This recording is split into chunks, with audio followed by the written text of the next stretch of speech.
সফরে থাকা অবস্থায় নামাজের যে সকল নিয়ম আছে তার না মেনে স্বাভাবিক নিয়মে নামাজ পড়লে কি গুনাহ হবে? অবশ্যই গুনাহ হবে।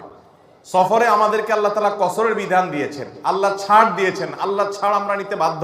এটা না নেওয়া মানে আল্লাহ ছাড়কে অসম্মান করা। এই জন্য সফরে যখন থাকবো জোহর আসর এশা এই নামাজগুলো 4 রাকাত তালাগুলো কয় রাকাত পড়বো? অতএব এই 4 রাকাত তালা নামাজগুলো 2 রাকাত সফরে পড়তে হবে। যদি ইচ্ছাকৃতভাবে এটা না করেন, বরং 4 রাকাত পুরো পড়েন। কিছু লোক আছে বেশি ভালো শাস্তে যায় যে না আল্লাহ তাআলা 2 রাকাত দিয়েছে, আমার কি শরীরে কোনো অভাব আছে নাকি, কোনো টান আছে নাকি, কোনো অসুবিধা আছে নাকি, আমি 4 রাকাত পুরাই পড়বো, তাহলে এটা তার জন্য গুনাহ হবে। হ্যাঁ, ভুলে পড়ে ফেলছেন 2 রাকাত 4 রাকাত, সেটা ভিন্ন কথা। কিন্তু ইচ্ছাকৃত করলে কি হবে? গুনাহ হবে। সালাম ফিরানোর পর আল্লাহু আকবার নাকি আস্তাগফিরুল্লাহ কোনটা বলতে হয়, এটা নিয়ে আমরা অনেকে বিভিন্ন সময় বিভেদ করে থাকি বা ভিন্ন মত শুনে থাকি। দেখুন, সালাম ফিরানোর পর 5 ওয়াক্ত নামাজের পর নবী করিম সাল্লাল্লাহু আলাইহি সাল্লাম কি বলতেন? বেশিরভাগ হাদিসগুলো থেকে আমরা জানতে পারি তিনি ইস্তিগফার বলতেন, আস্তাগফিরুল্লাহ আস্তাগফিরুল্লাহ আস্তাগফিরুল্লাহ 3 বার। এরপরে পড়তেন আল্লাহুম্মা আনতাস সালাম ওয়া মিনকাস সালাম তাবারাকতা ইয়া যাল জালালি ওয়াল ইকরাম। এই যে 3 বার ইস্তিগফার নবী সাল্লাল্লাহু আলাইহি সাল্লাম পড়তেন। বুখারীর একটা হাদিস আব্দুল্লাহ ইবনে আব্বাস রাদিয়াল্লাহু তাআলা বর্ণনা করেছেন, সেখানে আছে নবী সাল্লাল্লাহু আলাইহি সাল্লামের নামাজ শেষ হওয়াটা তিনি জানতে পারতেন, টের পেতেন নবীজির মুখের তাকবীর শুনে। এখন এই হাদিসের আলোকে অনেক উলামায়ে কেরাম বলেন তাহলে সালাম ফিরানোর পর প্রথম তাকবীর বলতে হবে, যেহেতু তাকবীর শুনে সাহাবী বুঝছেন নামাজ শেষ হয়েছে, তার মানে আগে আল্লাহু আকবার বলতে হবে, এরপর 3 বার ইস্তিগফার বলতে হবে। এটা একটা গবেষণা এই হাদিসের আলোকে। অবশ্যই এটা যে সমস্ত উলামায়ে কেরাম বলছেন এই হাদিসের ভিত্তিতে বলছেন, সেটিকে উড়িয়ে দেওয়া যাবে না, অর্থাৎ তারা হাদিস বিরোধী আমল করেছেন বলা যাবে না, এটাকে সুন্নাহর খেলাফ বা আপনি একেবারে সারাসার গলত বলবেন না, বরং এটা তার গবেষণা হতে পারে। এটা যে সমস্ত উলামায়ে কেরাম মনে করেন যে না ইস্তিগফার দিয়ে পড়তে হবে, কারণ সমস্ত হাদিসগুলোতে ইস্তিগফারের কথাই বলা আছে। যে হাদিসে আল্লাহু আকবারের কথা বলা আছে ওই সাহাবী আবার বুখারীতেই বর্ণিত হাদিসে নবী সাল্লাল্লাহু আলাইহি সাল্লাম সালাম ফেরানোর পর ইস্তিগফার পড়তেন, সেটা বর্ণনা করেছেন। তাহলে এক জায়গায় ইস্তিগফারের জায়গায় তাকবীর একই লোক বললেন যে তাহলে কিভাবে? তো এটার ব্যাখ্যা অনেকে বলেছেন যে এটার মানে হলো যে নামাজের তাকবীর তিনি শুনেছেন সেটার কথা বলেছেন, অথবা নামাজের পরে সুবহানাল্লাহ আলহামদুলিল্লাহ আল্লাহু আকবার নবীজি কখনো জোরে পড়ছেন সেটা শুনছেন উনি, ওইটার কথা হয়তো তিনি বলেছেন।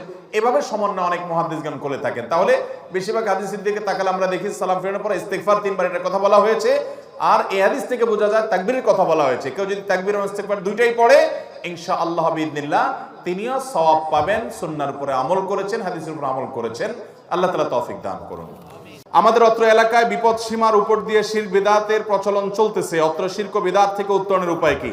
বিপদ সীমা পার হয়ে যাচ্ছে শিরক বিদআত, কারণ আপনাদের এই অঞ্চলে এত মাজার আছে। আমি বাঞ্ছারামপুরে যখন যাই দেখি রাস্তার আশেপাশে মাজার আর মাজার, মাজার আর মাজার। আল্লাহর কোন নেককার বান্দা যদি মারা যান তাহলে ওনার কবরে জিয়ারত করবেন। উনি যেভাবে নেককার হয়েছেন জীবদ্দশায়, উনি যদি নেককার থেকে থাকেন তাহলে আপনারাও নেককার হবেন। এটা হলো কাজ। ওই মাজার থেকে আর বিশেষ কোনো কাজ ওই মাজারওয়ালার কাছে কিছু আছে? কোন মুসলমান যদি মনে করে ওই মাজারে গেলে সন্তান হবে, মাজারওয়ালার ক্ষমতা আছে, আপনার ব্যবসার উন্নতি দিবে, তাহলে তার ঈমান হারা হয়ে যাবে।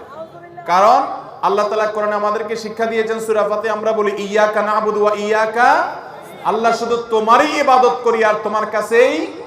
আব্দুল্লাহ ইবনে আব্বাস রাদিয়াল্লাহু তাআলা নবী সাল্লাল্লাহু আলাইহি ওয়াসাল্লাম স্নেহ করে বলেছেন, ইয়া গোলাম ওয়াআল্লিমুকা কালিমাতান ইহফাযহুন্না ইহফাযুকাল্লাহ, তোমাকে কিছু কথা শিখিয়ে দেই, এটা মনে রাখবা।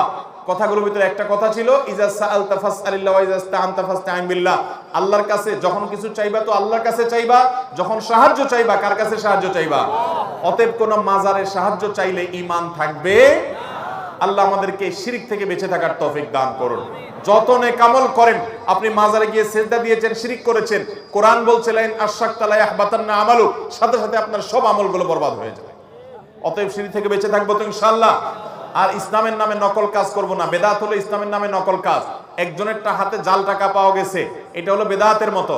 আপনার কাছে টাকা নাই, একটা দোকানে যায় কিছু চাইছেন, আপনার ক্ষুধা লাগছে, আপনার টাকা পয়সা সব হারায় গেছে, চোরে নিয়ে গেছে, পকেট মারা নিয়ে গেছে, আপনি যদি বলেন ভাই আমার ক্ষুধা লাগছে এটা কিছু দেন, দোকানদার আপনার দয়া করে দিতেও পারে, বাকিতেও দিতে পারে।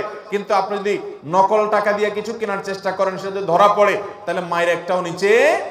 ঠিক একইভাবে কিয়ামতের ময়দানে আল্লাহর কাছে বেশি আমল নিয়ে যেতে পারেন নাই, নাজাত হতে পারে, কিন্তু নিয়ে গেছেন নকল আমল, বেদাত আমল, নাজাত হবে না।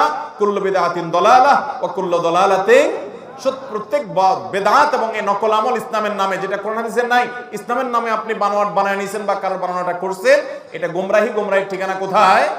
আল্লাহ আমাদেরকে বেদাত থেকে বেঁচে থাকার তৌফিক দান করুন।